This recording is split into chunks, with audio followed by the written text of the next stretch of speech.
So, welcome. This is James Gilbertson, who is Managing Director of SRK Exploration, which is a company that's based in Cardiff but works all over the world. So, James, tell us a little bit about your job and your role. What is SRK Exploration? Well, good afternoon. Yes, so firstly, SRK Exploration is one of a series of companies called SRK that originally came from South Africa and is now here in the UK and globally. And we provide consulting services to the mining industry. So that ranges from geology, which is what I do. I'm a geologist by training, through to the mining engineering and engineering aspects, through to process engineering, environmental studies, financial studies, and ultimately mine closure studies, which again is heavily involved with social and environmental integration. And so, how on earth did you get into this field? So, as I said, I'm a geologist, or more specifically, I'm an exploration geologist, which sounds very grand, but essentially means that I spend my time trying to find the next place that we are going to find the commodities that we need today. Now, I got into this a little bit by serendipity, I guess, but when I was doing my A-levels, I was particularly interested in just geography normally, but I found I struggled with social geography and human geography. And it was actually my geography teacher who took me aside one day, and he had studied geology at university. And he gave me a book and he said, James, I think you need to read this. And they left it with me. And then came back to see me a few days later. And it was a book, an introduction to geology, very simplistic.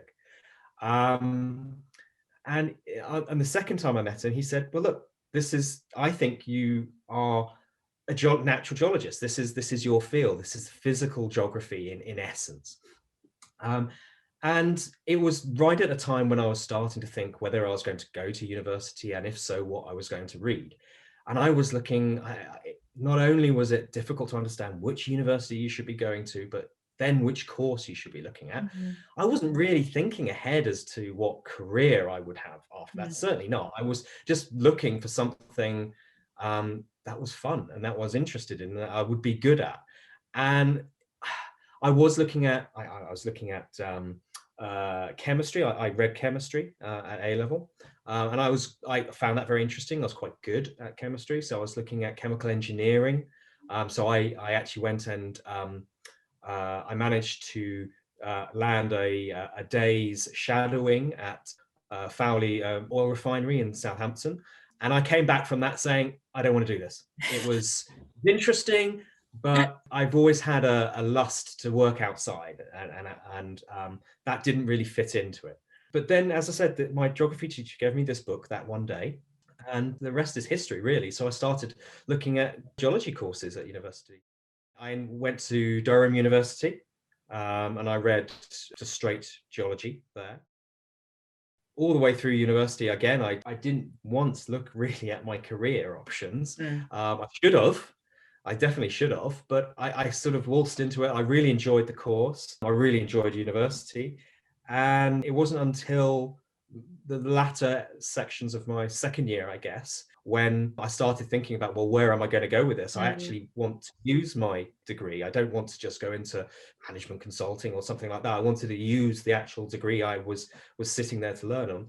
And it became very obvious to me that if I wanted to pursue the mining industry, which I liked the sound of because of I had the lust for travel and I wanted to work outside, and this is what sort of came to me, then I would actually need to do a master's. So I actually applied and I got sponsorship from NERC to go and do a master's down at Camborne School of Mines, which is in Cornwall, as part of Exeter University.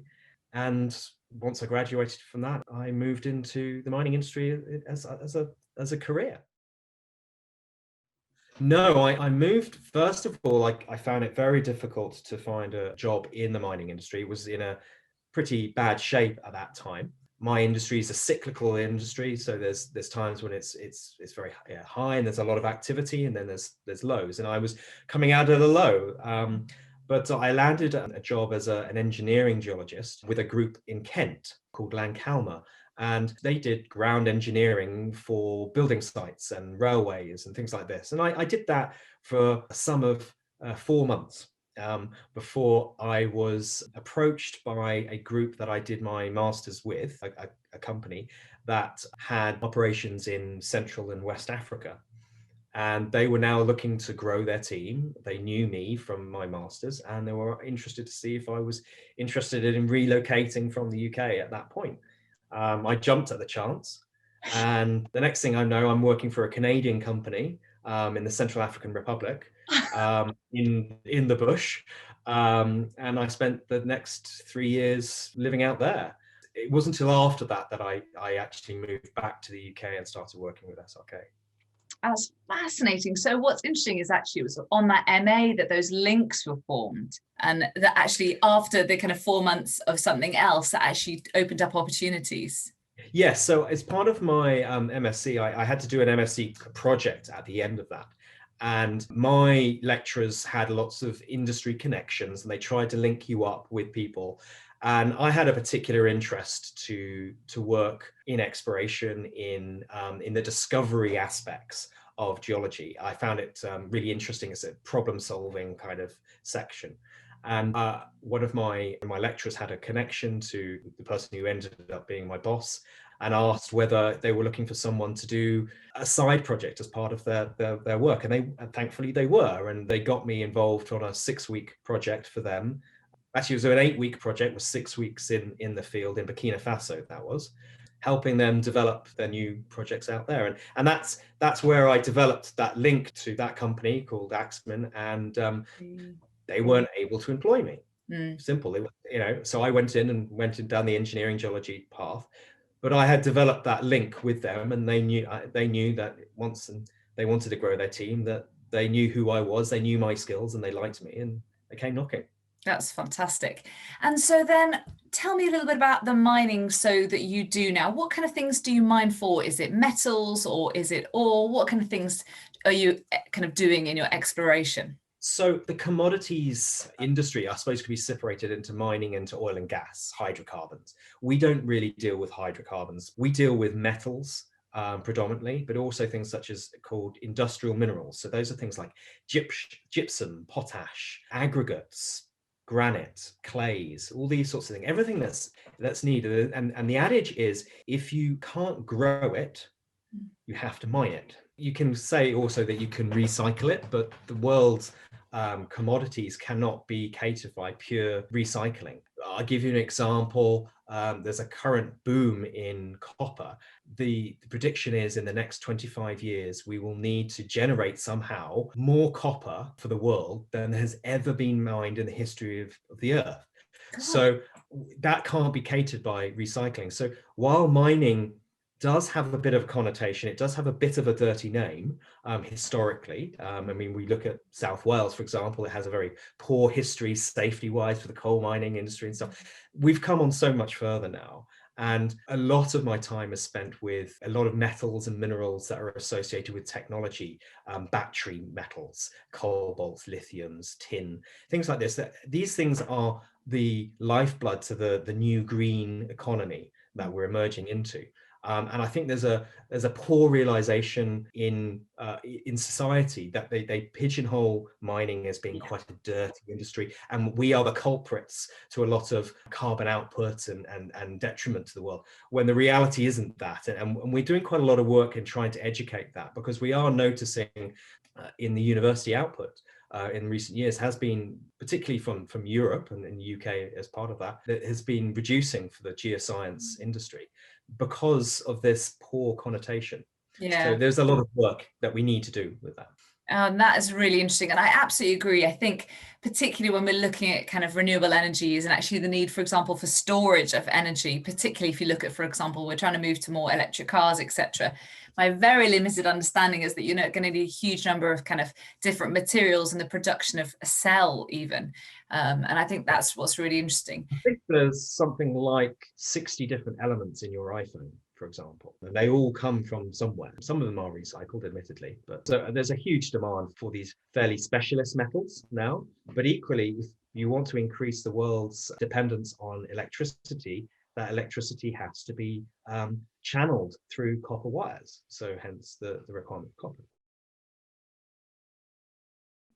I was working alongside SRK. They were our consultants for the company I worked with, and I got to know them very well. And they were based in Cardiff. Although I grew up in Sussex, my family is from South Wales, so I had a bit of a connection there, and I quite liked the idea of that. So I came and visited them, and they started to have some openings. So they came knocking as well. So I had a few interviews. I'd have to admit, I didn't get the first job. I went for an interview and I didn't get it. So I continued my work in the Central African Republic. Then there was a second opportunity came up, and they interviewed me again, and I didn't get it. And then only a few months later, they just rang me up and said, "Look, we want to bring on a third person. Would you like to come on?" And I jumped at the chance. So it allowed me to come back to the UK. It allowed me a little bit more foothold back in the mother country and be close to parents and the like. But the great thing with working with SRK was I still had the huge potential for international work, which is what really interested me in my career. I've been traveling non-stop, really, which is something I love. It's not to everyone's taste, admittedly, and there are a number of us that work within SRK that don't travel so much, but those of us who want to can do. Fantastic. And so that's really exciting as well for students to hear that actually you are now managing director of the company. And actually the first two times you went for work in the company actually wasn't successful, but you still tried. And I think that's really amazing for young people to hear that actually, firstly, the initial route, you still had to do 4 months of another role that wasn't ideal, but actually then the opportunity arose. And then when you did want to go and work for a company, actually it didn't happen in a straightforward way. I think that's so encouraging for young people to hear who perhaps before university aren't quite sure, and then does it lead straight to a job? Not necessarily, but keep at it. Perseverance. And if you for me with SRK, I came across a company that I had a gut feel was the right company, even though they turned me down twice. I got on well with the individuals there, and I think that's the important thing. In SRK, more than perhaps some companies, we live in each other's pockets because we travel together and stuff. It's so important that you get on well with the people that you work with and the industry that you're in, and if you get a good feel, keep at it. If you feel that you want to become engineer of some form, then you just persevere with it. You might have to make some leaps of faith elsewhere and take on some other roles for a while, as I did, but you can always keep an eye on it, and those openings can come up. That's fantastic. Tell us a little bit about that, and then we might go back and talk about A level. So how does that work? What the expectations and perhaps the skills that got you there?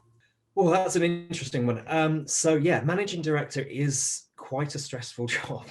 Obviously, the performance of the company is on your shoulders to a degree. Although I do have a board of directors, it's on all our shoulders. But so I share that. But equally, the expectations of your staff, and we are a small company, so I know everyone very well, and I know each other's families as well. So I feel ownership in so many ways. And so not only do I have to do my day job, my technical job, I have to do my MD job of keeping the company on the straight and narrow. And then there's also the HR, the human resources aspect. And as I say, I feel very engaged with the individuals I work with. I'm friends with them all. So it's I have to spend a lot of time doing 3 jobs. So it is a very stressful role for sure. In terms of the skills required, I think it's your ability to compartmentalize things. You have to take one job and you have to do it for a period of time, and then you've just got to shelve it. Not forget about it, but put it to one side and then take on the next one. Some people find that difficult to drop and pick up things. And I think that's one of the skills that I've had to lean on quite a lot over the last few years as being MD. And be able to step back and take that 30,000 feet view on something rather than getting drawn in too much.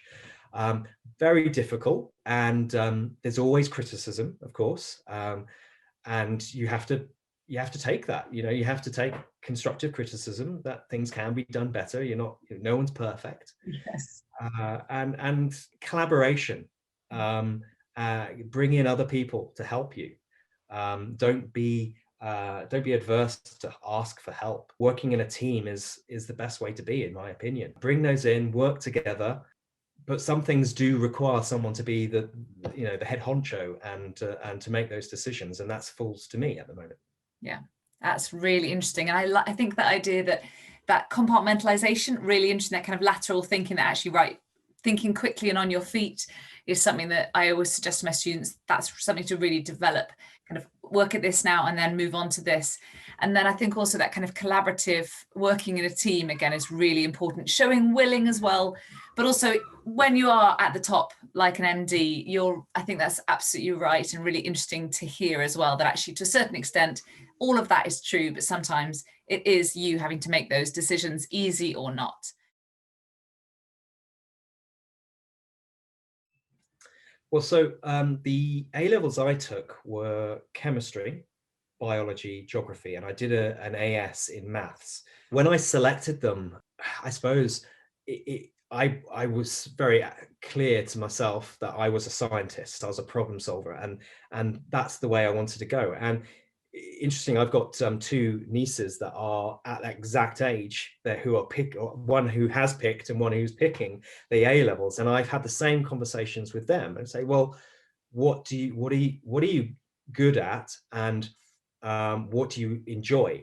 And those aren't necessarily the same. You mustn't be scared about pigeonholing yourself into one area either. A levels are the most important thing in your life at that point in time in your mind. Then it becomes your degree, and then it becomes everything else afterwards. Ultimately, you're just trying to demonstrate that you have, your ability to learn a subject and get to enjoy a subject.